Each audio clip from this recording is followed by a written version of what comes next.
dedico a fer intervencions en el món objectual, o el que seria més ortodox a dir que sóc una dissenyadora industrial.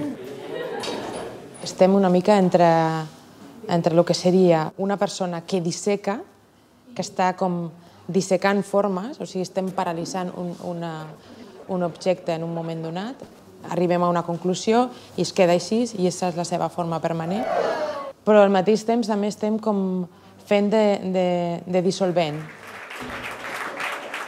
Una cosa que ens trobem, necessitem canviar-la, necessitem com diluir-la, necessitem transformar-la en una altra cosa. I és una mica, jo crec que dintre d'aquest paràmetre ens movem els dissenyadors.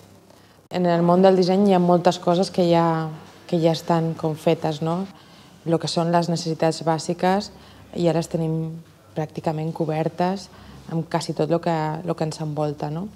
Jo crec que ara estem en un moment que potser el que defineix millor el dissenyador industrial és el missatge potser que hi ha darrere de cada un d'aquests objectes.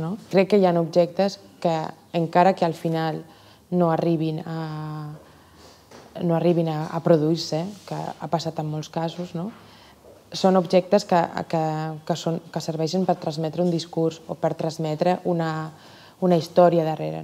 I per això crec que el disseny ara és una bona eina perquè hi hagi un missatge darrere. Pots arribar a dir coses a través d'un objecte i ho pots dir de moltes maneres. El que m'agrada és potser jugar amb els elements que tenim al voltant nostre. Hi ha molts elements al voltant nostre i hi ha alguns que, per una sèrie de raons, es converteixen en tabú.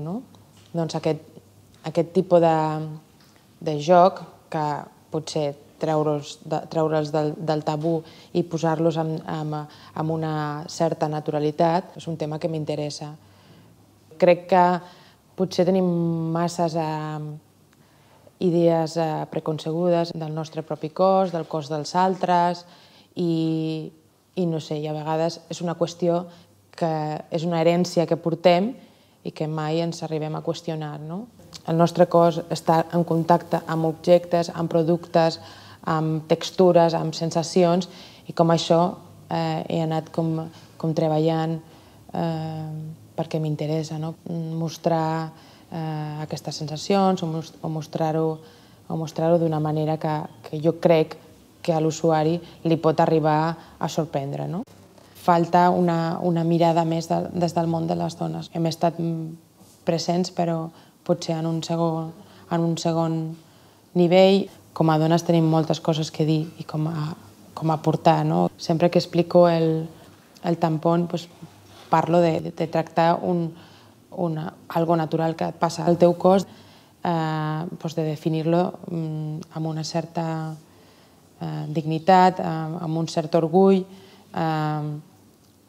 per què no també amb una part irònica, amb una part lúdica, i clar, i aquí ja entren moltes lectures que fa molta gent, amb una part eròtica. És més provocació trobar un objecte com un tampon, que és una peça industrial, que te la introdueixes dins del cos. Això és una provocació, però el teu propi dit no és una provocació. Jo crec que l'interessant del disseny és que és una cosa molt democràtica, i que amb petits gestos pot arribar a millorar, a portar un somriure o a portar una sèrie de coses a molta gent. I això és el que jo crec que és el més xulo de lo que faig.